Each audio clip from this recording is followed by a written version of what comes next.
two things were what caused shirk to happen. Two things. If you look at Nabi Adam when he was created, 500 years later, the people, they were upon Tawheed.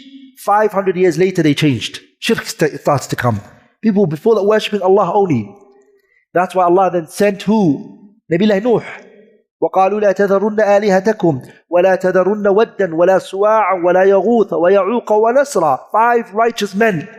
Abdullah ibn Abbas said they were worshipped. Why were they worshipped? Because of two things. Going overboard with individuals. You see somebody you love and you go overboard. Islam, that's not how you should do things. You see a scholar, a sheikh, you meet him and you go overboard with him. In Islam, you're not meant to go overboard with anybody. Okay, I love the person, fine, you can love the person. But in Islam, we don't go overboard with anybody, sah? And we shouldn't. So the first thing was al-ghulu fil afadil, going overboard on the righteous people. That's what they did. They looked at these 5 men as like, and if you look at our youngsters today, celebrities and football players and everything is extreme. Do you guys remember when I mentioned some of the people taking football players, trainers and t-shirts that they sweated in the football pitch? And I'm going to repeat this again, I'm sorry brothers, but I find it very strange that a football player has been playing for like 90 minutes in a game. Can it be more than 90 minutes sometimes?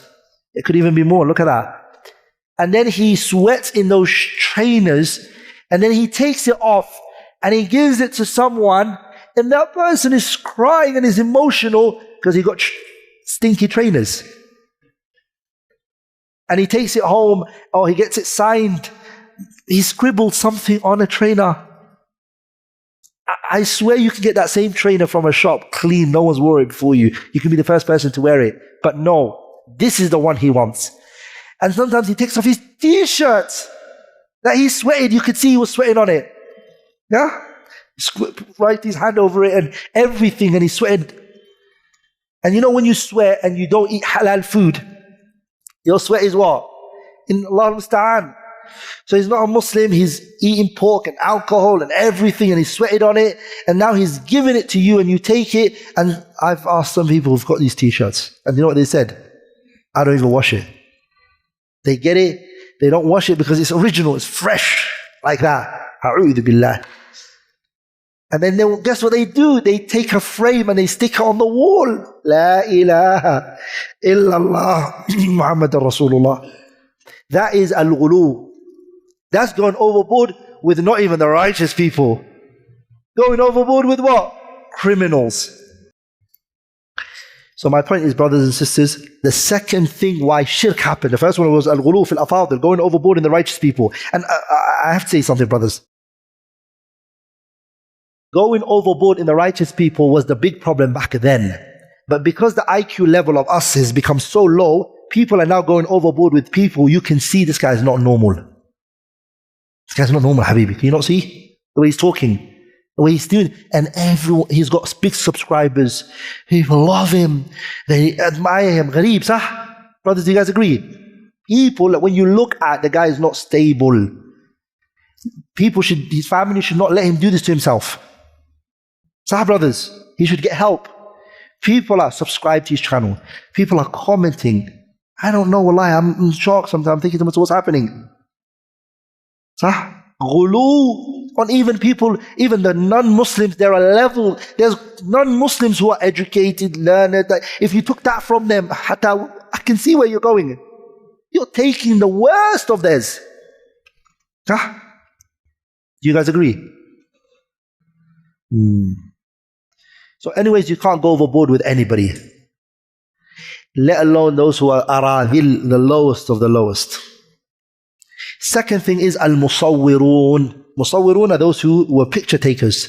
And that's exactly what happened to the 5 men. Statues were made because of them. And from the statues, people started worshipping them. And if you look at our religion, Islam, it is actually removing people from the shackles of slavery for humans. Islam does not want you to be slaves to anybody. It wants you to connect yourself directly to who? Allah. You don't have to go into a confession box and the guy listens to your sins and then works with the FBI and tells the crimes that you committed. That's what happens in America. And then he's listening to you. Who are you to listen to my sins? You're a sinner like me. But the Prophet ﷺ was connecting his companions to what? Allah. Directly. Don't come to me. Go to Allah. Go beg Allah. Ask Allah. Allah wants you to call on to Him. Yani direct connection between the makhluk to the khaliq. That's what Islam is about. Beautiful. Sah? And your judge of the day of judgment is Allah, not the humans. Sah? What a beautiful religion.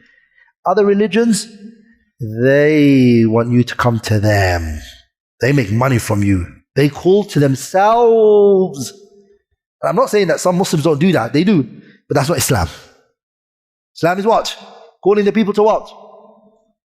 Imam Shafi'i, look what he said. He said, rahimahullah, I wish that people could take knowledge from me, but not attribute anything to me. No one attributes anything to me. Just take the good. Forget me. Forget who I am.